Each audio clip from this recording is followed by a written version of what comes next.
মাশাআল্লাহ দুঃখ রইলো মনে প্রাণ খুলে কথা কইলাম না আমার রিজবি সার সহনে মাশাআল্লাহ জোরে জোরে আল্লাহ আল্লাহ আল্লাহ আল্লাহ আল্লাহ পাইয়া তার বাগের ফলে পাইয়া তার। আমার কথা আপনারা বুঝতে পারেননি, আমি তো অন্যান্য দেশের ভাষায় ব্যবহার করতেছি না, বরং একবারে খাঁটি বাংলা ভাষা ব্যবহার করতেছি। কি বাজান, কথাটা ঠিক নেই? এখন আপনারা যদি বুঝেন তাহলে কিন্তু উত্তর দিবেন, আর যদি না বুঝেন তাহলে তো আমি ওয়াজ করে কোনো লাভ নাই।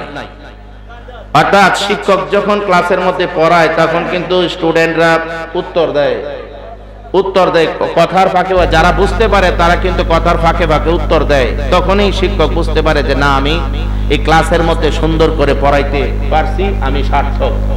আর যদি স্টুডেন্টকে না বুঝাইতে পারে তাহলে এই অঙ্ক বলেন, ইংরেজি বলেন, আরবি বলেন, আর যাই কিছু বলেন না কেন, তাহলে এই পড়াশোনাটা তাকে এই যে ব্রিফিংটা দিল, এই যে তাকে পড়াইলো, এটা কিন্তু তার আসলে তার ব্যর্থতা। এই জন্য আমি বলবো আজকের এই মাহফিলের মধ্যে যে আজকে আপনারা বসেছেন, আমার সাথে সাথে কথার উত্তর দিবেন। উত্তর না দিলে কিন্তু আমারও ভালো লাগবে না, আর আপনারা যে বুঝতে পারছেন না পারছেন সেটাও আমি বুঝতে পারবো না।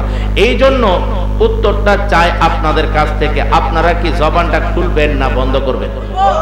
কারা কারা জবানটা খুলবেন একটু হাত তোলেন সবাই। আসলে কি কথাটা ঠিক থাকবো নি? ঠিক থাকবো নি? থাকবো নি? যদি থাকে তাহলে আল্লাহর অশেষ মেহেরবানি। সবাই পড়ুন আলহামদুলিল্লাহ। আর একটু জোরে বলুন আলহামদুলিল্লাহ। আল্লাহ পাকের লাখো লাখো শুকর যে আল্লাহ পাক তাবারাকা ওয়া তাআলা আমাদেরকে এই ঈমানি নুরানি ইরফানি মাহফিলের মধ্যে, আল্লাহর ওলিগণের মাহফিলের মধ্যে আসার বসার ওয়াজ নসিহত শোনার জন্য যে তৌফিকটুকু দান করেছেন, সেই মহান রব্বুল ইজ্জাতের দরবারের মধ্যে শুকরিয়া তার উচ্চ কণ্ঠে সকলেই পড়ুন, আরো একটু জোরে পড়ুন আলহামদুলিল্লাহ। আমি দুইখানা আয়াতে কারিমা পেশ করেছি। এই দুইখানা আয়াতে কারিমার মধ্যে এক হচ্ছে নবীজির শান, আর এক হচ্ছে আউলিয়া কেরামের শান। আমরা শুনতে রাজি আছি কি নাই? শুধু শান শুনলেই চলবে না, কিন্তু ফাঁকে ফাঁকে কিন্তু আমাদের আমলও লাগবে। আমরা ওয়াজ করতে পারি, ওয়াজ খুব মজা লাগে, এই হুজুর যে আসছিল অত্যন্ত মজা লাগছে, এই হুজুর যে আসছিল অত্যন্ত ভালো লাগছে, কিন্তু আমল কিন্তু আমাদের নাই। যদি ঈমানটাকে সঠিক করে আমল করা হয় তাহলে কিন্তু আপনার জন্য রয়েছে জান্নাত। কথাটা বলুন ঠিক কি না? আপে তাপে আমল করলে ঈমান নাই, আমলের কোনো, আর ঈমান আছে আমলের দাম আছে।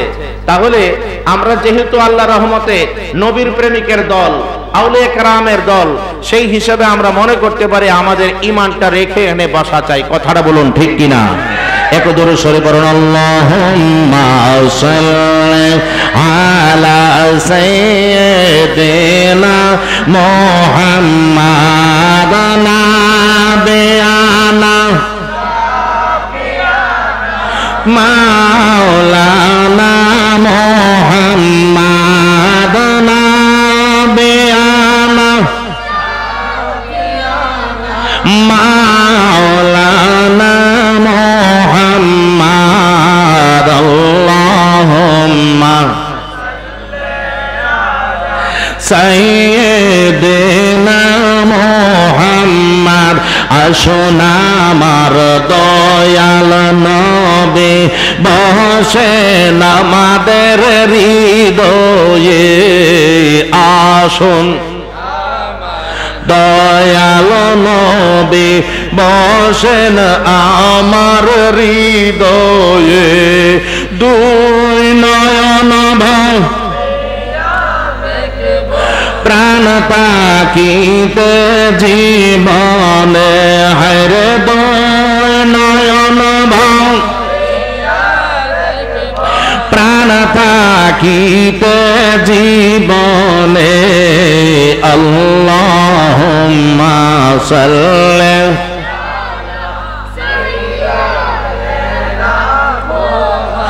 বন্ধুরা রে আমার আসুন আমরা দয়াল নবীজির শান সম্পর্কে একটু শুনবো, তারপরে আউলিয়া কেরামের সাফসারে চলে যাব। ও হয় আমার বন্ধুরা রে, আমরা নবীজিকে ইয়া রাসূলুল্লাহ বলে ডাক দিয়েছি, জায়েজ আসেনি? আর একটু আস্তে কোন জায়েজ আসেনি? বন্ধুরা রে, ও বন্ধু আমার দয়াল নবী কামলেওয়ালার আকায়ে নামদার তাজদার মদিনা সরকারে দু জাহান নবী মুহাম্মদুর রাসূলুল্লাহ সাল্লাল্লাহু আলাইহি ওয়াসাল্লাম, তিনি হচ্ছেন সমস্ত সৃষ্টিকুলের নবী। কথাটা বলুন ঠিক কি না? বন্ধু ও বন্ধুরা রে আমার, আল্লাহ পাক রব্বুল আলামিন পবিত্র কালামে মাজিদের মধ্যে বলেন, আল্লাহু আকবার ওয়ালিল্লাহিল হামদু বিসমিল্লাহির রাহমানির রাহিম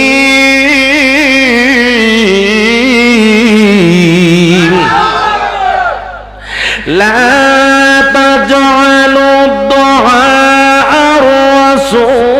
বাইনাকুম কাদুআই বা'দিকুম বা'দা। একটা জবান বন্ধ না রেখে সবাই পড়ুন আল্লাহু আকবার। ওই আমার বন্ধুরা রে, লা তাজআলু দুআ, আমার আল্লাহ পাক রব্বুল আলামিন নবী পাকের দরবারে কেমন ভাবে ডাক দিতে হবে, আমরা একে অপর কেমন ভাবে ডাক দেই, নাম দইরা দইরা ডাক দেয়, কিন্তু আমার দয়াল নবী কেমন ভাবে নাম দইরা দইরা ডাক দেওয়া জায়েজ নাই। আল্লাহ পাক বলছেন, লা তাজআলু দুআ আর রাসূলে বাইনাকুম কাদুআই বা'দিকুম বা'দা।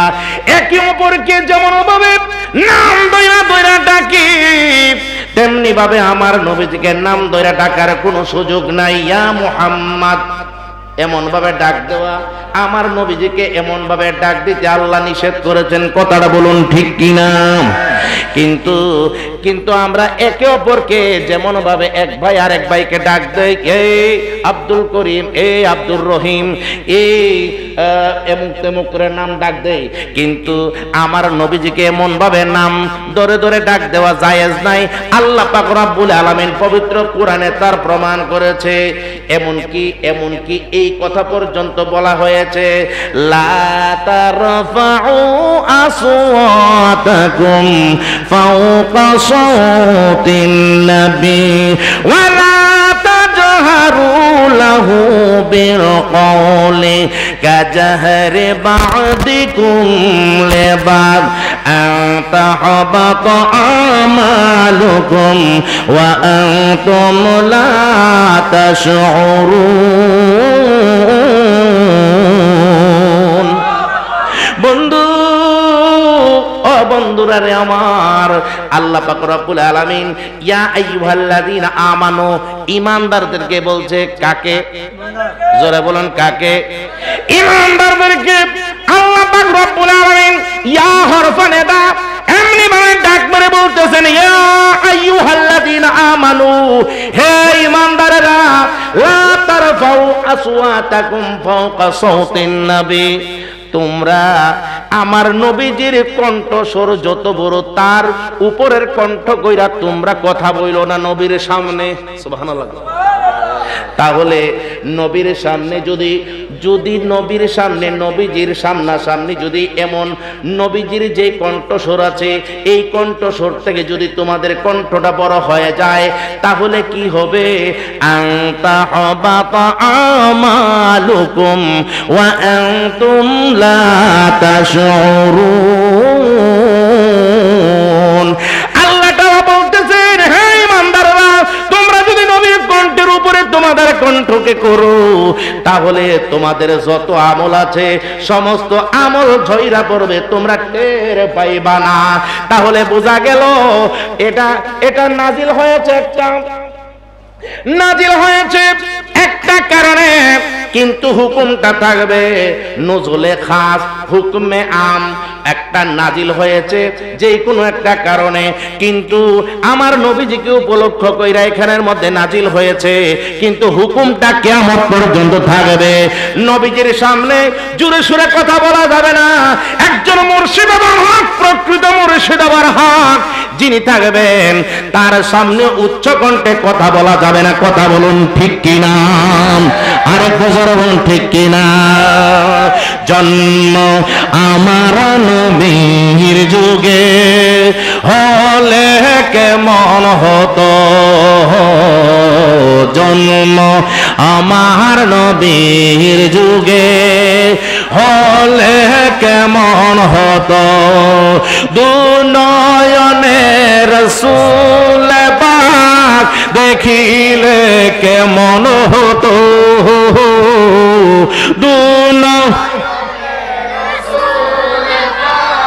দেখিলে কেমন হতো, জন্ম আমার নবীর যুগে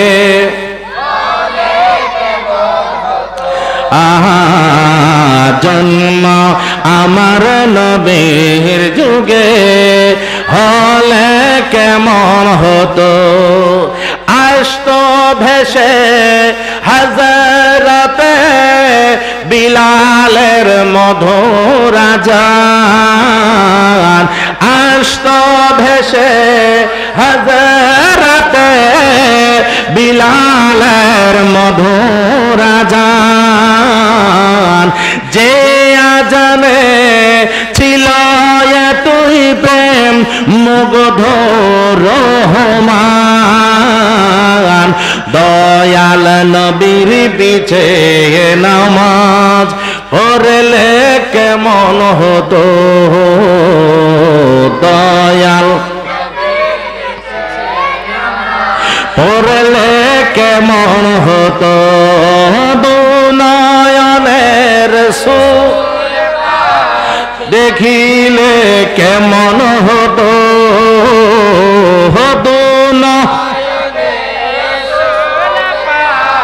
দেখিলে কেমন হতো, জন্ম আমার নবীর যুগে হলে কেমন হতো, জন্ম হলে কেমন হতো। চিৎকার মেরে বলুন আল্লাহু আকবার। আরেকটু জোরে বলুন ইয়া রাসূলুল্লাহ। আমার নবীর প্রেম ছাড়া কেউ আল্লাহর ওলি হতে পারে না। কথা বলুন ঠিক কিনা? আমার নবীর প্রেম যদি, ভালোবাসা যদি অন্তরের মধ্যে 100% যদি না থাকে, আহলে সুন্নাত ওয়াল জামাতের প্রেমিক অর্থাৎ নবীর প্রেমিক যদি না হই গো, যত বড় মুফতি সাহেবই হোক, মুহাদ্দিস সাহেবই হোক, যত বড় আলেম ওলামায়ে কেরাম হোক, যত বড় জুব্বাই থাকুক না কেন গো, ওই ব্যক্তিটা আল্লাহর ওলি হিসেবে গণ্য হবে না। কিসের জন্য গো? লা ইউমিনু আহাদুকুম হাত্তা কুনা আহাব্বা ইলাইহি মিন ওয়ালিদিহি ওয়া ওয়ালাদিহি ওয়ান নাসি আজমাইন। এটা আপনার এখানের মধ্যে বুখারী মুসলিম শরীফের মধ্যে এটা রয়েছে। হযরত আনাস রাদিয়াল্লাহু তাআলা হইতে বর্ণিত, তিনি বলতেছেন, আমার দয়াল নবীজি বলতেছেন, যেই ব্যক্তি তার পিতামাতা, আত্মীয় স্বজন, পিতামাতা, সন্তান সন্ততি, যত রকমের মানুষ আছে দুনিয়ার সকল মানুষের চাইতে আমি নবীকে যতক্ষণ পর্যন্ত বেশি ভালো না বাসবে, ততক্ষণ পর্যন্ত সে পূর্ণ ঈমানদার মুমিন ব্যক্তি হইবে না। কথাটা বলুন ঠিক কিনা? তাহলে আমরা ঈমানদার হতে চাই কি চাই না? জোরে বলুন চাই কি চাই না? তাহলে যদি আমরা ঈমানদার হতে চাই, নবীরে মাটি মানা লাগবো। হ্যাঁ হ্যাঁ হ্যাঁ, নবীরে কেমনে মানা লাগবো? নবীরে নূর না মাটি? জোরে বলুন নূর না মাটি? নবীরে হাজির নাজির মানুন লাগবো নি? নবী গায়েবের খবর জানেনি। যারা পুটলা বাহিনীরা কোনদিন নবীরে হাজির নাজির মানে না, নবীরে গায়েবের খবর দেনেওয়ালা নবী না মানে না। নবী ফচ্চা কইলা মাটির সাথে মিশা গেছে, এই সমস্ত আলোচনা করে। কথাটা বলুন ঠিক কিনা? আমার নবী যে জিন্দা নবী, হায়াতুন নবী, আমার নবী যে নূরুন আলা নূরুন নবী, এই নূর নবীজির নবীজির প্রেম প্রীতি যা ভালোবাসা যার অন্তরের মধ্যে থাকবে গো, তার অন্তরের মধ্যে আল্লাহ নূর পয়দা করে দেবেন, সেই হবে প্রকৃত আল্লাহর ওলি। কথাটা বলুন ঠিক কিনা? বন্ধুরা রে, গাউসে সাকালাইন আব্দুল কাদের জিলানী, মাহবুবে সুবহানী, কুতুবে রাব্বানী, নূরে ইয়াজদানী, গাউসে সামদানী, আব্দুল কাদের জিলানী, বাগদাদি, আল হাসানী ওয়াল হুসাইনী। আব্দুল কাদের জিলানীর নাম আপনারা শুনছেননি? আর শুনছেননিও? কেউ অনেকে দুই একজন শুনছে, আর কেউ শুনছে না নাকি? নুজহাতুল খাতিরিল ফাতির ফি তারজুমাতুস সাইয়্যিদ শরীফ আব্দুল কাদের, কিতাবটার নাম কি? নুজহাতুল খাতিরিল ফাতির ফি তারজুমাতুস সাইয়্যিদ শরীফ আব্দুল কাদের। ওই কিতাবের মধ্যে মোল্লা আলী কারি বলতেছে, কি বলতেছে জানেন? আব্দুল্লাহ তামিমি নামক একজন গাউসে পাকের সমসাময়িক ছাত্রী ছিল, একই ক্লাসের স্টুডেন্ট ছিলেন। আল্লাহু আকবার। এই আব্দুল্লাহ তামিমি বর্ণনা করতেছে, ওই কিতাবে মোল্লা আলী কারি এটা বর্ণনা করতেছে। বর্ণনা কেমনে করতেছে? তৎকালীন সময়ে গাউসে পাক যেই মাদ্রাসায় পড়াশোনা করতেন, গাউসে পাকের সঙ্গে আরো অনেকে পড়াশোনা করতেন। তাদের মধ্যে আরো দুইজন গাউসে পাকের সঙ্গে সাথে সাথে পাশাপাশি থাকতেন। কে কে থাকতেন? তাদের নাম হচ্ছে, একজনের নাম হচ্ছে আব্দুল্লাহ তামিমি, আরেকজনের নাম হচ্ছে ইবনে সাক্কা। কয়জন? দুইজন। একজনের নাম হচ্ছে ইবনে সাক্কা, আরেকজনের নাম হচ্ছে আব্দুল্লাহ তামিমি। সংক্ষিপ্তভাবে বর্ণনা করতেছি। এই আব্দুল্লাহ তামিমি বর্ণনা করতেছি, বাগদাদের জমিনের মধ্যে তৎকালীন সময়ে একজন গাউস, এই গাউস থাকতেন। মানুষেরা বলতো তিনি একজন গাউস। আল্লাহর ওলিগণের দরবারের মধ্যে গেলে কত ফায়দা রে, সেটা প্রমাণ করানোর জন্য আমি এই ঘটনাটা বলতেছি, অসুবিধা হবে?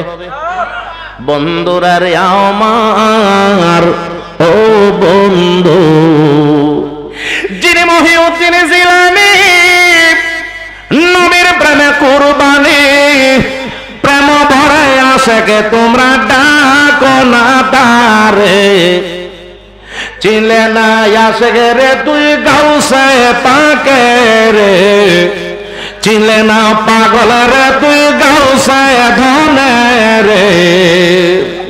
যিনি মহিউদ্দিন জিলানী, নবীর প্রেমে কুরবানি, প্রেম ভরে আশেকে তোমরা ডাকো না তারে, চিনলে না পাগল রে তুই গাউসে পাকে রে, চিনলে না আশেকে রে তুই গাউসে ধনে রে। হায় রে হায়,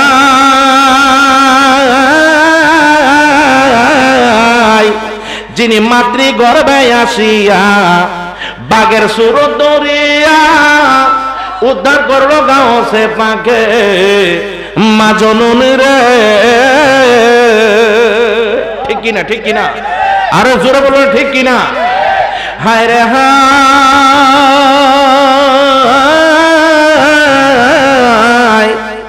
যিনি মাতৃগর্ভে আসিয়া বাগের সুর দরিয়া উদ্ধার করলো গাউসে পাকে, মা জননী রে। যিনি মহিউদ্দিন জিলানী, নবীর প্রেমে কুরবানি, প্রেম ভরে আশেকে তোমরা ডাকো না তারে, চিনলে না পাগল রে তুই গাউসে বনে রে, চিনলে না আশেকে রে তুই গাউসে পাকে রে। বন্ধু, আব্দুল্লাহ তামিমি বর্ণনা করতেছে, কোন সময়ের কথাটা বর্ণনা করতেছে? গাউসে বাগ যখন ওই মাদ্রাসার ছাত্র, তারা তিনজন ছাত্র, এই তিনজন ছাত্রের মধ্যে দুইজন ছাত্র মিলিত হয়েছে। একজন হচ্ছে আব্দুল্লাহ তামিমি, আরেকজনের নাম হচ্ছে ইবনে সাক্কা। তারা বলতেছে বাগদাদের জমিনে মানুষেরা, সাধারণ মানুষেরা যারে গাউস কয়, এই গাউসের একটা কারামত ছিল। কারামতটা হচ্ছে এই মাত্র অদৃশ্য হয়ে যাওয়া, এই মাত্র দৃশ্যমান হয়ে যাওয়া। মনে করবেন আজকের এই সভাপতি সাহেব এক্ষুনি আছেন, এক্ষুনি নাই, এটা কি বিশাল একটা ব্যাপার না? এক্ষুনি দেখবেন, এক্ষুনি আবার কোথায় চলে গেছেন, হঠাৎ করে যদি দেখেন উনি বসে আছেন কিন্তু আবার চলে গেছেন, এটা কি একটা আশ্চর্য বিষয় না? গাউসে পাক যখন স্টুডেন্ট, যিনি ছাত্র ছিলেন, তারা দুইজন মিলিতভাবে ইবনে সাক্কা এবং আব্দুল্লাহ তামিমি তারা বলতেছে ওই গাউসের কাছে আমরা যাইব। এবার ইবনে সাক্কা বলতেছে আব্দুল্লাহ তামিমি গো, ও আব্দুল্লাহ তামিমি, একটা কাজ করতে হবে, আমরা দুইজন যাব না, আরেকজনকে নিতে হবে। কই কাকে নিতে হবে? কই নিতে হবে আব্দুল কাদের জিলানীকে। সুবহানাল্লাহ জোরে কোন, আরেকটু জোরে বলুন সুবহানাল্লাহ। গাউসে পাকের দরবারে যাইয়া ডাক করে বলতেছে ও আব্দুল কাদের জিলানী, আব্দুল কাদের জিলানীও, চলো চলো আমরা তিনজন ওইখানের মধ্যে যাইব। কোন জায়গার মধ্যে? কই যেই ব্যক্তি গাউস, ওই গাউসের দরবারে যাইব। যেই ব্যক্তিকে এখন দেখা যায় আবার পরেও দেখা যায় না, এখন দেখা গেলে কিছুক্ষণ পরে দেখা যায় না, আবার এখন না দেখা গেলে কিছুক্ষণ পরে আবার দেখা যায়, হঠাৎ করে চলে আসে। আল্লাহু আকবার কর না। এবার আব্দুল কাদের জিলানী গিয়ে বলতেছে আব্দুল কাদের যাইবা নাকি ওখানের মধ্যে? গাউসে পাক আব্দুল কাদের জিলানী বাগদাদী রহমাতুল্লাহ আলাইহি রাজি হয়ে গেলেন। আল্লাহু আকবার কইতেন না? এবার হুজুরে গাউসে পাক আব্দুল কাদের জিলানী যখন রওনা হয়ে গেলেন, তারা কয়জন হইছে? জোরে বলুন কয়জন? কয়জন হইছে? একজন হইছে আব্দুল্লাহ তামিমি, দুই নাম্বার হচ্ছে ইবনে সাক্কা, তিন নাম্বার হচ্ছে গাউসে পাক আব্দুল কাদের জিলানী বাগদাদী আল হাসানী ওয়াল হুসাইনী রাদিয়াল্লাহু তাআলা আনহু। চিৎকার মেরে বলুন সুবহানাল্লাহ। যখনই এই তিনজন রওনা দিছে, তাদের মনের মধ্যে একটা বিশাল বড় একটা, দুইজনের মনের মধ্যে একটা কুমন্ত্রণা ঢুকছে। কি ঢুকছে? কুমন্ত্রণাটা হচ্ছে এই, ধরেন আল্লাহর ওলির বাড়ি হচ্ছে ধরুন 10 মাইল দূরে, 10 মাইল দূরের মধ্যে 5 মাইল যাওয়ার পরেই গাউসে পাক সুবহানাল্লাহ আলহামদুলিল্লাহ আল্লাহু আকবার নবীজিকে স্মরণ করতেছেন আর আল্লাহর নামের জিকির করতেছেন। জিকির করতে করতে যাচ্ছেন, আর দুইজনে কি করতেছে? কয় মাদ্রাসায় তো গাউস বড় বড় মাদ্রাসার বিশাল বড় বড় ডিগ্রি নাই, যদি ডিগ্রি থাকতো তাহলে তো জানতাম, কিন্তু কোন কামালতি আর বুজুর্গের দ্বারাই এত বড় একজন গাউস হয়ে গেছে, তাকে পরীক্ষা করা দরকার। নাউজুবিল্লাহ। এখন এই দুইজন পরীক্ষা করার জন্য বলতেছে আমরা আরবি গ্রামার দিয়ে এমন ভাবে তারা ধরবো যেই ধরাটা এই গাউসে উত্তর পর্যন্ত দিতে পারবে না। উত্তর যখন দিতে পারবে না, তারে আরবি গ্রামার দিয়ে এমন ভাবে ফেস পাইরা ধরবো যেই ফেসের কারণে সে কোনোদিন আমাদের এখান থেকে ছুটতে পারবে না। সালাতুনে রাসূলুল্লাহ আলাইকুম, সালামুনে হাবিবাল্লাহ আলাইকুম, সালাতুনে আলাইকুম, সালামুনে ও হয় আমার বন্ধুরা রে, ও আমার বন্ধু। হুজুরে গাউস পাক আব্দুল কাদের জিলানী বাগদাদী রহমাতুল্লাহি আলাইহি তাদের সঙ্গে যখন যাইতে লাগলেন, গাউস পাক হাঁটতে লাগলেন, হাঁটতে হাঁটতে হাঁটতে হাঁটতে হাঁটতে হাঁটতে যখন মনে করেন 5 কিলোমিটার চলে গেলেন, 5 কিলোমিটার আর বাকি রয়েছে, তখন ইবনে সাক্কা বলতেছে আব্দুল্লাহ তামিমি, ওই গাউস রে আমি এমন একটা প্রশ্ন করব যেই প্রশ্ন করার কারণে সে উত্তর দিতে পারবে না, তখন সে আটকিয়ে যাবে। ওই আব্দুল্লাহ তামিমি আমার ইবনে সাক্কাকে ডাক করে বলতেছে, ইবনে সাক্কা রে, ও আমার বন্ধু, আমিও এমন একটা প্রশ্ন করব যেই প্রশ্ন করলে আটকিয়ে যাবে, তখন উত্তর দিতে পারবে না।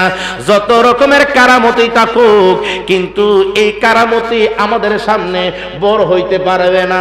আব্দুল কাদের জিলানী বাগদাদী রহমাতুল্লাহি আলাইহিকে ডাক মারা বলতেছে, তারা দুইজন একত্রিত হইয়া হন বলতেছে, ও আব্দুল্লাহ, আব্দুল্লাহ এবং ইবনে সাক্কা দুইজনে মিলে না, এখন কেমন দুইজনে মিলে এমন ভাবে গাউসে পাকরে ডাক মেরে বলতেছে, এই আব্দুল কাদির, আমরা তো প্রশ্ন করব, তুমি প্রশ্ন করবা না? এই কথাটা যখন বলছে তখন গাউসে পাক বলতেছেন, আমি তো প্রশ্ন করার জন্য যাচ্ছি না, আমি ওনার দিদার হাসিল করার জন্য যাচ্ছি। আরেকটু জোরে কোন সুবহানাল্লাহ। অনেকে কিন্তু টেস্ট করতে আসে, ওলিরে টেস্ট করতে আসে। যেমন বিভিন্ন আল্লাহর ওলির দরবারের মধ্যে টেস্ট করতে যায়, তার কতটুকু দৌড় আছে সে তো নিজে জানে না, কিন্তু তার যদি এলেমের বহর, তার যদি কামালিয়াতের বহর থাকে, তখন আমরা বুঝতে পারবে, ডাক্তার বুঝতে পারবে ওষুধের পরিমাণটা কতটুকু আছে। কথাটা বলুন ঠিক কিনা? আরে সাধারণ মানুষ হয়ে আমি কেমন করে আমি তাদের ওজন করব? একজন যদি কখনো লিখতে পারে, সে টাইটেল বাজার খবরের কেমন ভাবে তার কাছে থাকবে। এই জন্য আল্লাহর ওলির দরবারে যেতে হলে আদরের দরকার। কথাটা বলুন ঠিক কিনা? আরেকটু জোরে বলুন ঠিক কিনা? গাউসে পাকরে যখন বলছে, এই আব্দুল কাদির, তুমি কি প্রশ্ন করবা না? কয়জন প্রশ্ন করছে? জোরে বলুন কয়জন? দুইজনে, দুই বন্ধু, তারা দুই বন্ধু গাউসে পাকরে নিচে মাত্র। গাউসে পাক বলতেছে, আমি তো প্রশ্ন করতে যাচ্ছি না, আমি তো বেড়াগিরি করতে যাচ্ছি না, আমি ওনার দিদার হাসিল করার জন্য যাচ্ছি, আমি তো স্টুডেন্ট।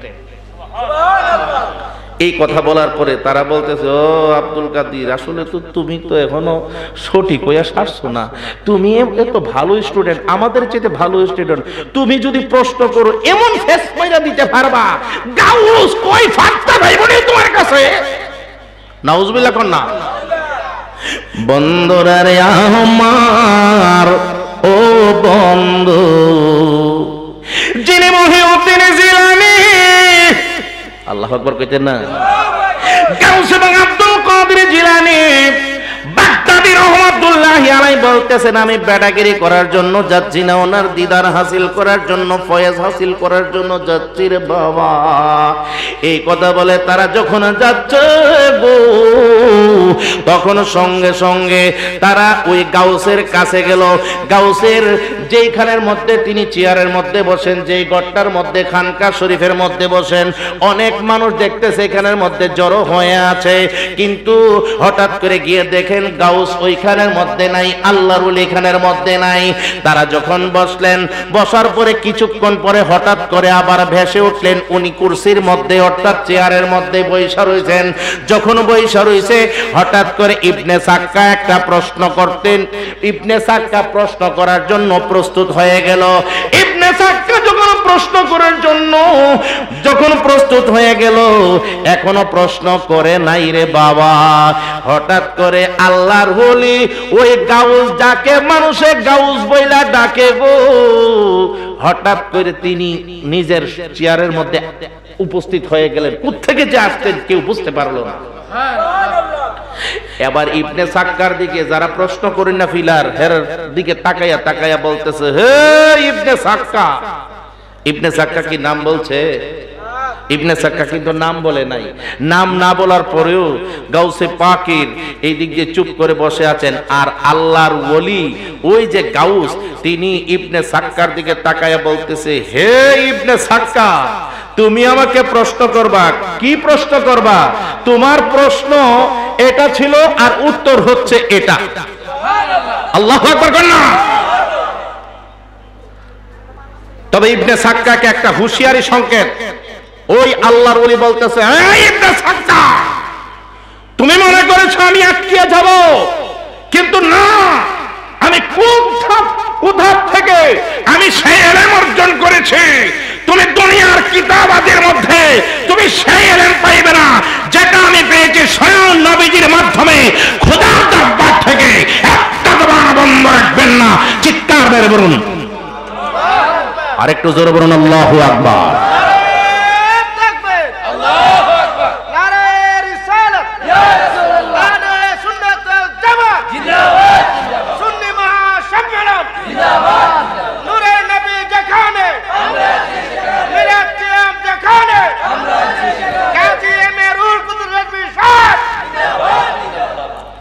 দেখেন আল্লাহর ওলিগণের এখানে যদিও কিতাবাদের মধ্যে পায় নাই, তারা যে প্রশ্ন করব দুনিয়ার গ্রামাটিক্যাল নাহু সরফ দিয়ে প্রশ্ন করব, বালাঘাট মানতে দিয়ে প্রশ্ন করব, কিন্তু কি করেছে, প্রশ্ন করছে এক, তারা মনে করছে মাদ্রাসায় তো হুজুরে বেশি গেছে না, বড় বড় টাইটেলও নাই, ডিগ্রিও নাই, কেমনে উত্তর দিব, আজকে বুঝাইয়া দিমু। আর ইবনে সাক্কা কত মাইল দূরে, 10 মাইল দূর থেকে আসছে, ইবনে সাক্কারে ওই গাউসে চিনেও না, কিন্তু দেখা মাত্রই ডাক মেরে বলতেছে, হে ইবনে সাক্কা, তোমার প্রশ্ন এটা ছিল আর তোমার উত্তর নাও এটা। আল্লাহু আকবার কোন না? বুঝতে পারতেছেন নি কথাটি? বুঝতে পারেন তো? আল্লাহর ওলিগণের শান মান আছে কি নাই? আর একটু জোরে বলুন, আছে কি নাই? বন্ধুরা আমার শুনে, ইবনে সাক্কাকে একটা হুঁশিয়ারি সংকেত দিল, এই ইবনে সাক্কা, আমি দেখতেছি তুমি অচিরেই তুমি কাফের হয়ে যাবে,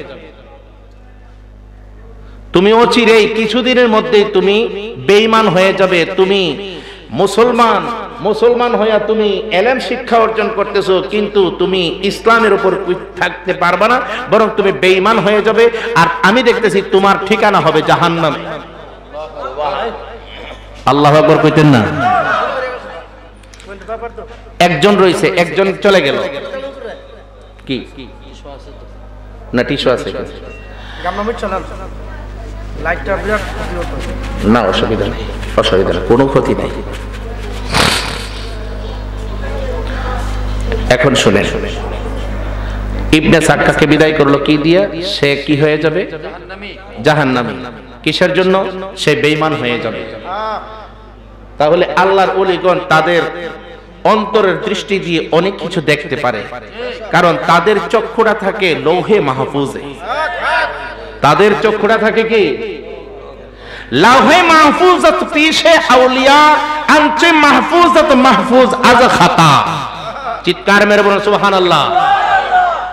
লৌহে মাহফুজ হচ্ছে এই দুনিয়ার জমিনের যত আপনার নাম আমার নাম, কে কোন সময় দুনিয়া থেকে উঠে যাবে, কে কোন সময় জন্ম হবে, কার কতটুকু খাদ্য আছে, সম্পূর্ণ সবকিছু লৌহে মাহফুজের মধ্যে লেখা আছে।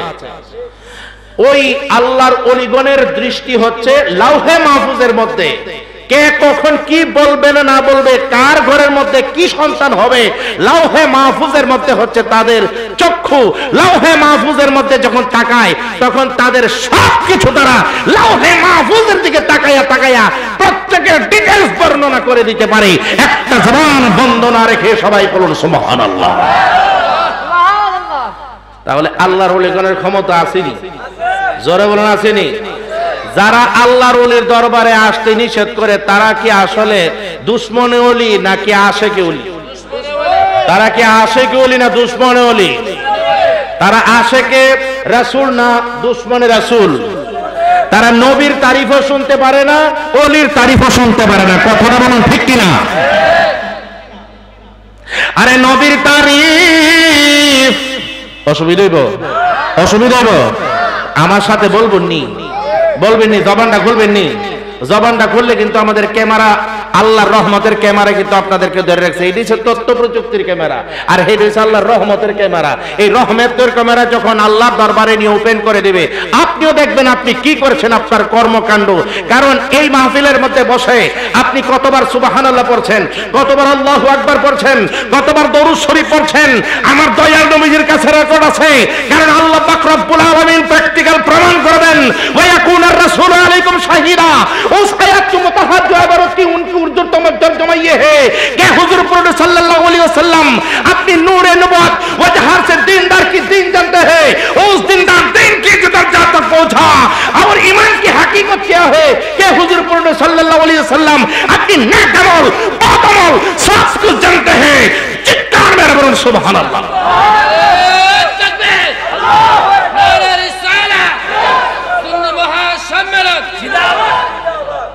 তাহলে নবীজির কাছে সবকিছুর খবর আসেনি।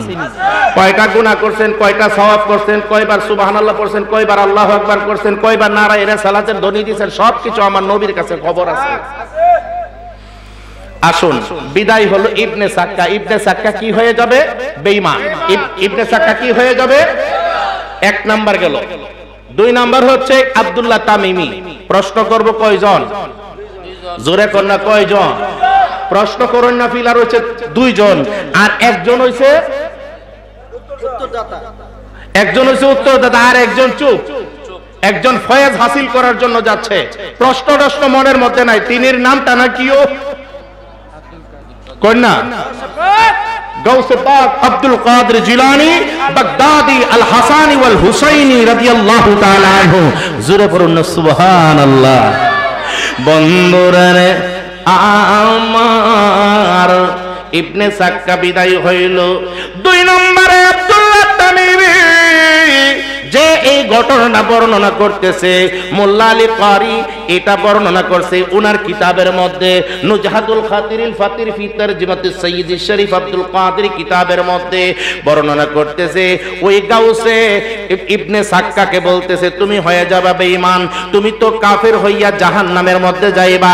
জাহান্নামের মধ্যে যেই আগুনের মধ্যে পড়বা, ওই আগুনটা যেই জায়গার মধ্যে পড়বা সেটা পর্যন্ত আমি দেখতেছি। বন্ধু ও বন্ধুরা আমার, আমার আব্দুল্লাহ তামিমিকে ডাক মেরে বলতেছে, আব্দুল্লাহ তামিমি রে, ও আব্দুল্লাহ তামিমি, তুমি মনে করছো কে প্রশ্ন কইরা ফেস মাইরা দইরা ফেলবা? আমি কোনো মাদ্রাসায় পড়ি নাই, তবে যতটুকুই পড়ছি এটা শরীয়তের পড়া পড়ছি, কিন্তু এলমে তরিকতের পড়া তো তোমার কাছে নাই। পড়া তো তোমার কাছে নাই, শরীয়তের পড়া পড়তেছো, কিন্তু এলমে তরিকত এলমে মারিফতের পড়া তো তোমার কাছে নাই। তুমি এখন জেনে নাও, তুমি তো আমার কাছে তোমার নামটা বলো নাই, ইবনে সাক্কার নামটাও তো বলে নাই। আমি ইবনে সাক্কার নামটা কেমনে বললাম? আমি আব্দুল্লাহ তামিমি তোমার নামটা কেমনে বললাম? আমি যদি আজকে এখানের মধ্যে আসছি, অনেকে আমার হয়তো নাম না জানা থাকতে পারে। আমাকে যখন বলবে হুজুর আপনার নামটা যদি পরিচয়টা দিতেন, তাহলে আমি বলবো আমার নাম হচ্ছে মাওলানা মুফতি রুহুল কুদ্দুস রেজভী। কথাটা বলুন ঠিক কিনা? বন্ধুরা আমার আব্দুল্লাহ তামিমিকে ডাক মেরে বলতেছে, ও আব্দুল্লাহ তামিমি, তোমার নামটা তো তুমি বলো নাই, আমি নামটা তোমার কাছে কেমনে বললাম? তুমি তো আমার কাছে না বলে আমি কিন্তু বলে ফেলছি। এ আব্দুল্লাহ তামিমি, তুমি আলেম হইবা, জগৎ বিখ্যাত আলেম হইবা, তোমার একটা খবর জানিয়া দে, তুমি বড় আলেম হইয়া তুমি একটা মন্ত্রিত্ব পাইবা। কি ভাইবা? মন্ত্রিত্ব পাইবা। এখন মন্ত্রিত্ব পাওয়ার জন্য তো অনেক সাধনা করতে হয়। এই যে প্র্যাকটিক্যালে সরজমিনে নামতে হয়, মানুষের মন জয় করতে হয়। তারপরে যখন এমপি প্রার্থী হয় পার্লামেন্ট সদস্য হওয়ার পরে প্রধানমন্ত্রী যাকে মন্ত্রিত্ব দেয় তিনি তো মন্ত্রিত্ববান। কথাটা বলুন ঠিক কিনা? বন্ধু, আল্লাহর ওলি তিনি এমন একটা নজর দিয়েছেন, মারফতের নজর, তরিকতের নজর দিয়েছেন। ওই নজর দিয়া দেখতেছেন তার ভবিষ্যতে সে মন্ত্রিত্ব পাইব। মন্ত্রিত্ব পাইলে টাকা পয়সা অনেক হয়ে যাব, দুনিয়া তাকে গ্রাস করে ফেলবে, দুনিয়ার মোহে পড়ে যাবে, ওই ওলিয়তি পাইব না। ওলিয়তির যেটা শিখর আছেন, আল্লাহর ওলিকে প্রশ্ন করার কারণে সে কি করছে? তার ওলিয়তির গোড়া কাইটা ফেলছে, বরং তার দুনিয়াবি দরজা খুইলা গেছে। জোরে পড়ুন না নাউজুবিল্লাহ। ওই আল্লাহর ওলি গাউস বলতেছে, ওই আব্দুল্লাহ তামিমি, তুমি দুনিয়ার লোভ লালসার মধ্যে পইরা আখিরাতের কথা বইলা যাইবা। এবার গাউসে পাকের দরবারে গাউসে পাক চুপ করে বসে আছেন, কোনো কিছু কথা বলে না। দুইজনকে, একজনকে বললেন তুমি কাফের হইবা, তুমি জাহান্নামী হইবা। আরেকজনকে বলছে তুমি দুনিয়ার মুখী হইবা, তুমি দুনিয়া তোমাকে গ্রাস করে ফেলবে, টাকা পয়সা হবে। কিন্তু আরেকজন যে বৈশাই আছে গো, আব্দুল কাদের জিলানী, ও আব্দুল কাদের জিলানী গো, গাউসে পাকের কথাটা বলতে গিয়া ওই গাউস নিজের কুরসিটার থেকে, নিজের ওই যে চেয়ারটা থেকে ওইটা গিয়া ওই গাউসে পাকের দরবারে যায় এমন ভাবে হাত জোড়াত করছে। আল্লাহু আকবার কর না। আপনারা কোন দিকে চাইয়া থাকেন আমি বুঝি না, এখনো বুঝতে পারতেছি না। কারণ আপনারা যদি সেই দিকে চাইয়া থাকেন তাইলে কিন্তু হবে না, কারণ কথাবার্তার মনোযোগ একদমই আসবে না। সালাতুন সালামুন ইয়া হাবিবালাইকুম আল্লাহ খুলে কথা কইলাম না আমার মুর্শিদ দর্শনে আওমে গো মাশাআল্লাহ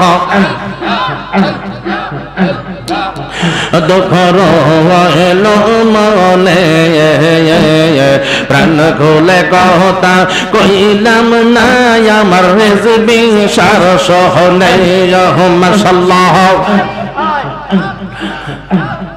জোরে জোরে আল্লাহ আল্লাহ আল্লাহ আল্লাহ আল্লাহ পাইয়া তার বাগের ফলে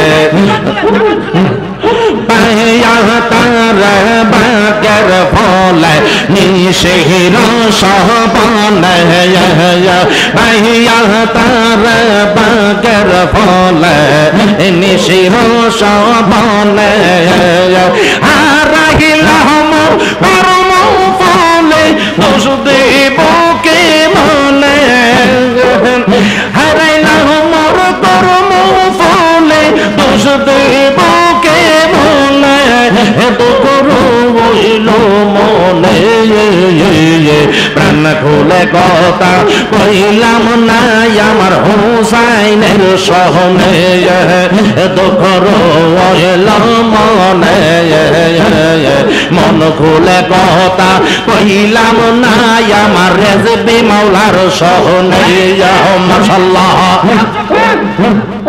আল্লাহ আল্লাহ আল্লাহ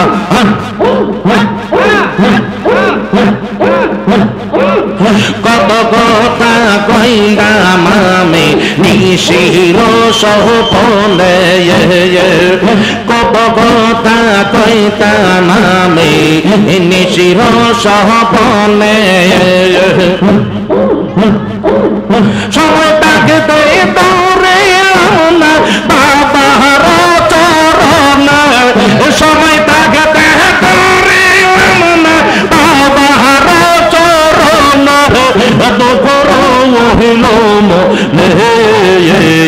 মন খুলে কথা কইলাম না আমার মুর্শিদের সহনে মাশাআল্লাহ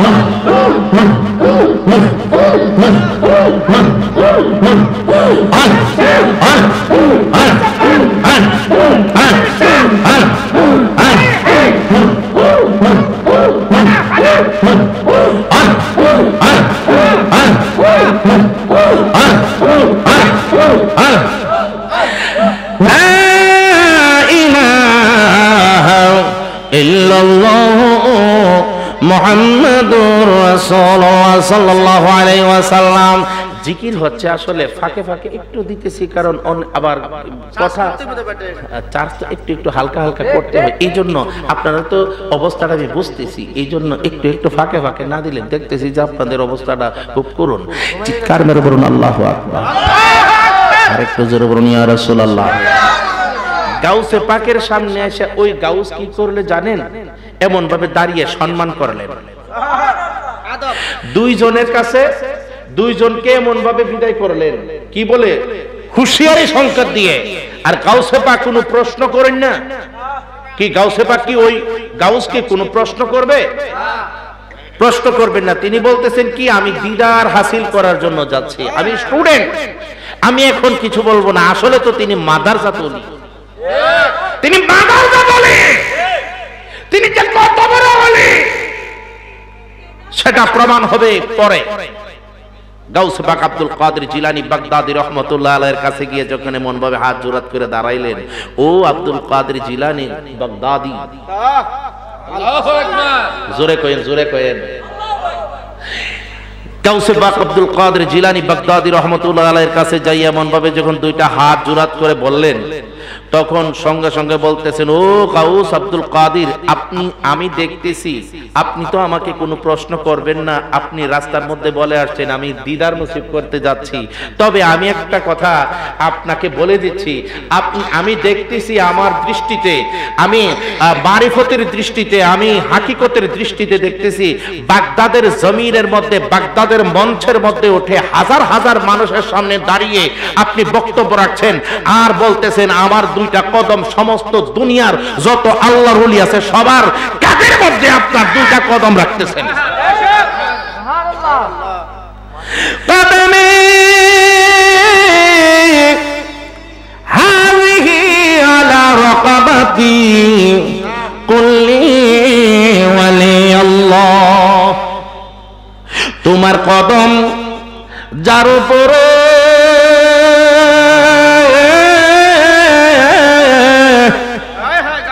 আউলে আশায় এসো সারে, গাউসে পাকের কদম যদি একজন আল্লাহর ওলির কাদের মধ্যে না থাকে, সে কিন্তু আল্লাহর ওলির খাতার মধ্যে উঠবে না। কথা বলেন ঠিক কিনা? তোমার কদম যার উপরে আউলিয়া এসো সারে, আমার মাথায় রাখো গাউসে পাক তোমার কদম দুইখানে, চাই তোমার মেহরবানি আবদুল কাদের জিলানী, চাই তোমার মেহরবানি আবদুল কাদের জিলানী, এই চাই তোমার মেহরবানি আবদুল কাদের জিলানী। বন্ধু,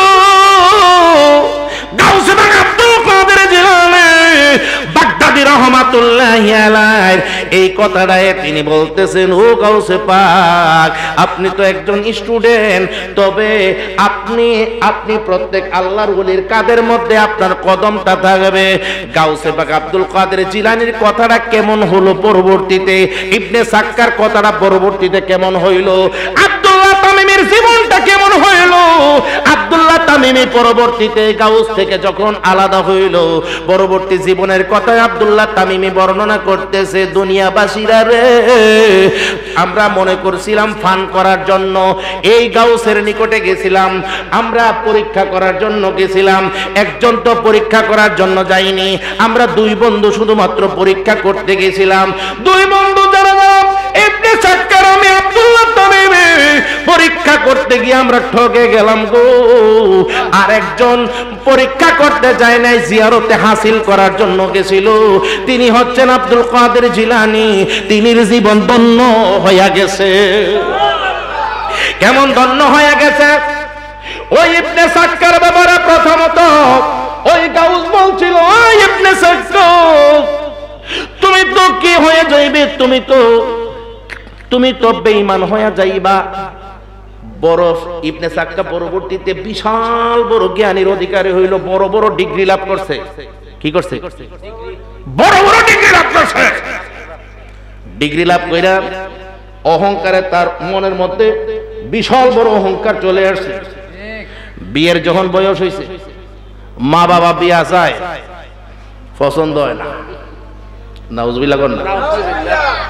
এখন বর্তমানে আসেনি একবারে রেডিমেড লই আইয়ে আছে কি নাই?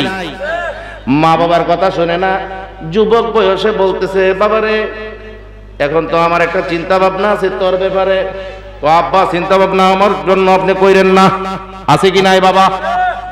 বন্ধু, যুবক রে, মা বাবার মনে যদি কষ্ট দাও, তোমার জন্য জাহান্নাম অবতারিত, জান্নাত তোমার জন্য হারাম। কথাটা বলুন ঠিক কিনা?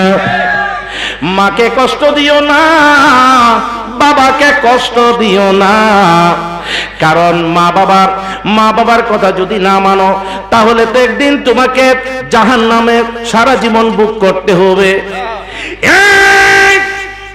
গাউসে পাক আব্দুল তামিমি বর্ণনা করতেছে ইবনে সাক্কা যখন প্রাপ্তবয়স্ক হইল, বড় বড় ডিগ্রি লাভ করলো, এই অবস্থায় বাবা বলতেছে, বাবা রে ও বাবা তোরে আমি বিয়ে করামু। কয় বাবা কি বলিস? কয় বাবা আমার তো পছন্দ একটা আছে। কই কোনখানে? কয় সেটা বলা যাবে না। সে এক খ্রিস্টান মেয়েকে পছন্দ করছে। কি করছে? কোন মেয়েকে? আরেকটু জোরে কোন কোন মেয়েকে? খ্রিস্টান মেয়ে। খ্রিস্টান কি মুসলমান না বেঈমান? আরে আপনারা কি কথা বুঝেন না? ওমা ওমা এটা কি? ওই মুসলমান, একটা মুসলমান হচ্ছে ইমানদার, যারা লা ইলাহা ইল্লাল্লাহু মুহাম্মাদুর রাসূলুল্লাহ সাল্লাল্লাহু আলাইহি সাল্লাম পড়ছে তারা হচ্ছে মুসলমান। আচ্ছা আমাদের নবীর নাম কি বলতে পারেননি? হ্যাঁ হ্যাঁ, হযরত মুহাম্মদ মুস্তাফা সাল্লাল্লাহু আলাইহি ওয়াসাল্লাম। এখন অনেকেরে প্রশ্ন করলে কিন্তু হঠাৎ করে তাদের বিব্রত বোধ হয়ে যাবে, কারণ এটি চর্চা করে না, তো চর্চা করে না।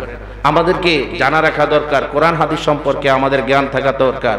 আমাদের যত বড় ডিগ্রি অর্জন করেন না কেন, তলাবুল ইলমে ফরিদাতুন আলা কুল্লি মুসলিমিন ওয়া মুসলিমাত, যে প্রত্যেক মুসলমান নরের জন্য ইসলামী বিদ্যা শিক্ষা করা ফরজ। আপনি ইংরেজিতে ডক্টরেট ডিগ্রি লাভ করেন, আপনি কেমিস্ট্রিতে ডক্টরেট ডিগ্রি লাভ করেন, এই করেন সেই করেন, যত কিছু করেন করেন, তাতে কোনো সমস্যা নাই। তবে আপনি ইসলামী বিদ্যা শিক্ষা করা আপনার জন্য ফরজ।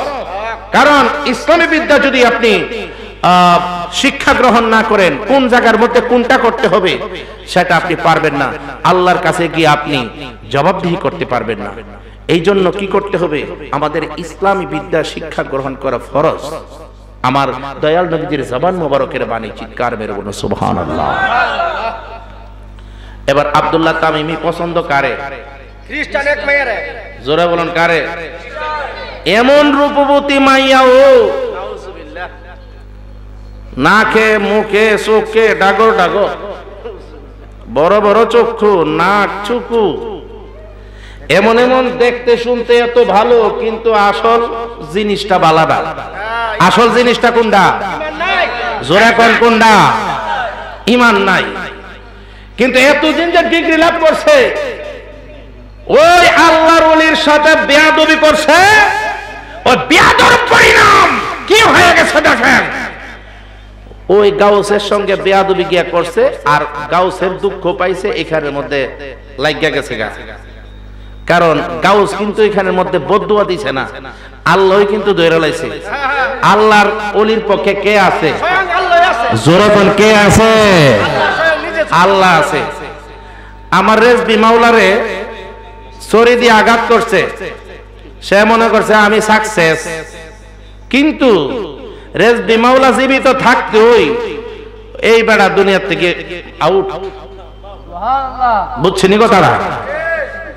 তাইলে আল্লাহর ওলিগণ যেখানে থাকেন, আল্লাহর রহমতের অমীয় ধারা প্রবাহিত হতে থাকে। কথাটা বলুন ঠিক কিনা? আজকে টানমান্দাল দরবার শরীফের পীর সাহেব হুজুরের দেওয়া এই ৪র্থ বার্ষিক মাহফিল, আমরা যে এই মাহফিলটা পাইছি, কথাবার্তা বলতেছি, আপনাদের কি খারাপ লাগতেছে? খারাপ লাগতেছে? খারাপ যদি না থাকে তাহলে সবাই পড়ুন ইয়া রাসূলুল্লাহ। আর একটু জোরে বলুন ইয়া রাসূলুল্লাহ। ইয়া রাসূলুল্লাহ বলে শয়তান ভাগে। কথা বলুন ঠিক কিনা? ফুটলা বাহিনী ভাগে। ফুটলা বাহিনী আসেনি।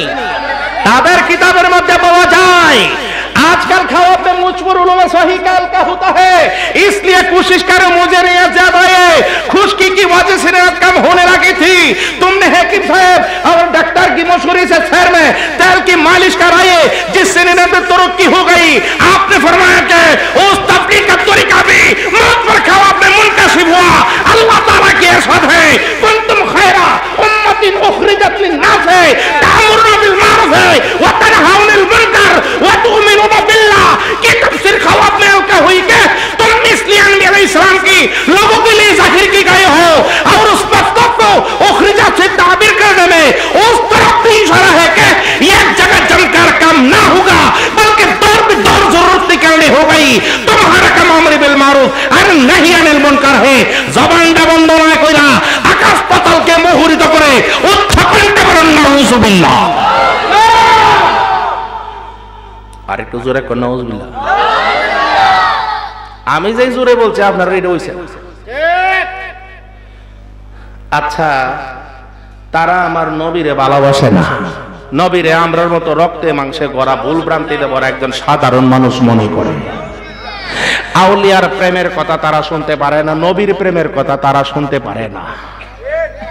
এই জন্যই বলতে হয় নবীর তারিফ। অসুবিধা তাদের আগুন লাগবো, আমরা আগুন লাগতো না। নবীর তারিফ শুনলে তাদের, নবীর তারিফ শুনলে তাদের আগুন লাগে গায়। তাদেরকে কি উম্মত বলা যায় বলো, তাদেরকে কি উম্মত বলা যায়? কেউ বলা যায়? বলা যায়, বলা যায়।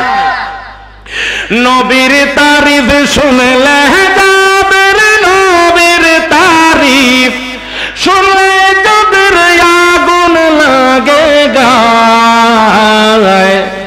তাদেরকে কি উম্মত বলা যায় বলো, তাদেরকে কি উম্মত বলা যায়? নবীর প্রতি নাই যার ঈমান, তার নাম দিল খাঁটি মুসলমান। নবীর প্রতি নাই যার ঈমান, তার নাম দিল খাঁটি মুসলমান। নবীর তারিফ শুনলে তাদের কাটা বিধে গায়। তাদেরকে কি উম্মত বলা যায় বলো, তাদেরকে কি উম্মত বলা যায়? নবীজির তারিফ শুনলে তাদের, নবীর তারিফ শুনলে যাদের আগুন লাগে গায়।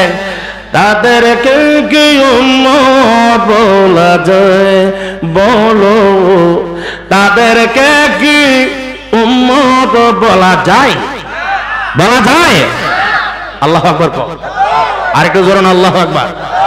তারা নবীর তারিফও শুনতে পারে না, আউলিয়া কেরামের তারিফও শুনতে পারে। জোরে কোন পারে?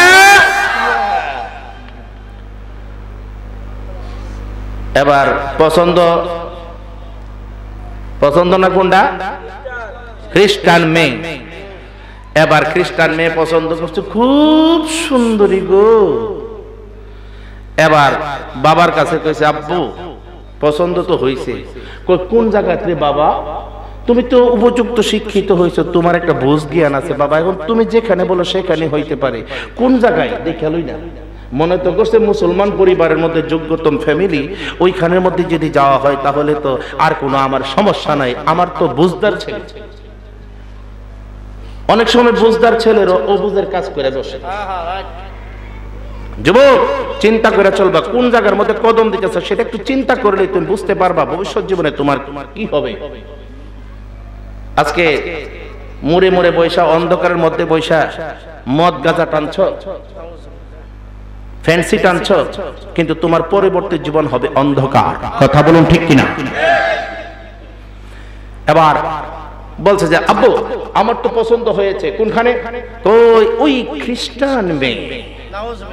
কই নাউজুবিল্লাহ, নাউজুবিল্লাহ, এত বড় আলেম বানাইছি তোমাকে খ্রিস্টান মেয়ে পছন্দ করার জন্য? কই আব্বু আমি জীবন দিতে পারি, কিন্তু আমি সব ছাড়তে পারবো, কিন্তু এই মেয়েকে ছাড়তে পারবো না। যদি এই মেয়ে আমার জীবন থেকে সরে যায় আমি জীবন দিয়ে দিব। এবার কি করতেছে? বাবা তো তাকে অনেক চেষ্টা করেছে, মা অনেক চেষ্টা করেছে, কিন্তু পারলো না। পরবর্তীতে ওই খ্রিস্টান ব্যক্তির কাছে সে নিজেই প্রস্তাব দিল। প্রস্তাব দেওয়ার পরে সেই ব্যক্তি বলতেছে, কি তুমি একজন আলেম, তুমি এত বড় মুসলমান আলেম হইয়া তুমি আমার মেয়েকে প্রস্তাব দিয়েছো, আমি হচ্ছে খ্রিস্টান, আমার মেয়ে খ্রিস্টান, আমাদের একটা জাত বংশের একটা ধারা আছে, আমরা খ্রিস্টানের কাছে বিয়ে দেব, আমরা মুসলিম পরিবারের মধ্যে কোনোদিন বিয়ে হতে পারে না। তুমি যদি আমার মেয়েকে পছন্দই করে থাকো তাহলে একটা শর্ত দেব, সেই শর্তের বিনিময়ে তোমার কাছে বিয়ে দিব। তুমি খ্রিস্টান হয়ে যাও। বুঝতে পারছেন কথাটা? তুমি খ্রিস্টান ধর্ম গ্রহণ করতে পারবা? মনে তো করছিল যে এত বড় একজন আলেম, এত বড় একজন যোগ্যত ব্যক্তি, সে তো কোনোদিন খ্রিস্টান ধর্ম গ্রহণ করতে পারবে, কিন্তু সাথে সাথেই বলতেছে আমি ইসলাম ত্যাগ করতে পারি, কিন্তু আমি আপনার মেয়েকে আমি ছাড়তে পারবো না। নাউযুবিল্লাহি মিন যালিক। সঙ্গে সঙ্গে ওই খ্রিস্টান যে কোনো একজন পাদ্রী তাদেরকে ধৈরায় না, তাকে খ্রিস্টান বানাইয়া সাথে সাথে বিয়ে পড়ানো হইল। নাউযুবিল্লাহ। এখন সে কি ইমানদার হইল না বেঈমান হইল? ওই গাউসের কথাটা এখন মিলছিনি। গাউসে যে বলছে যে তুমি কাফের হইবা, আর খ্রিস্টানরা কি জান্নাতে যাবে না জাহান্নামে যাবে? তারা ফি নারি জাহান্নামা খালিদিনা ফিহা, তারা আবাদা, তারা চিরজীবন জাহান্নামের মধ্যে বসবাস করবে। একজন বেঈমান যখন মারা যাবে তাকে ইন্না লিল্লাহি ওয়া ইন্না ইলাইহি রাজিউন পড়া যাবে না, তাকে কি বলতে হবে? ফি নারি জাহান্নামা খালিদিনা ফিহা। এবার ওই গাউসের কথা মিলছে। আব্দুল্লাহ তামিম বলতেছে এখন আমার পর্যায়ের কথা আসুন। আমরা তো বেড়াগিরি করতাম, গেছিলাম করতে গিয়ে আমি বলছি কি আমার জীবনটা বিশাল বড়, আমি পদ পেয়ে গেলাম, মন্ত্রিত্ব পেয়ে গেলাম। মন্ত্রিত্ব পাওয়ার পরে আমাকে দুনিয়া এমন ভাবে গ্রাস করলো, আখিরাতের কথা আমি মনই করতে পারি না, নামাজও পড়তে পারি না, তাসবিহ তাহলিলও পড়তে পারি না, দরুদ ও সালামও পড়তে পারি না, কিচ্ছু করতে পারি না। আখিরাতের কথা আমি ভুলেই গেলাম। কয়জন গেল?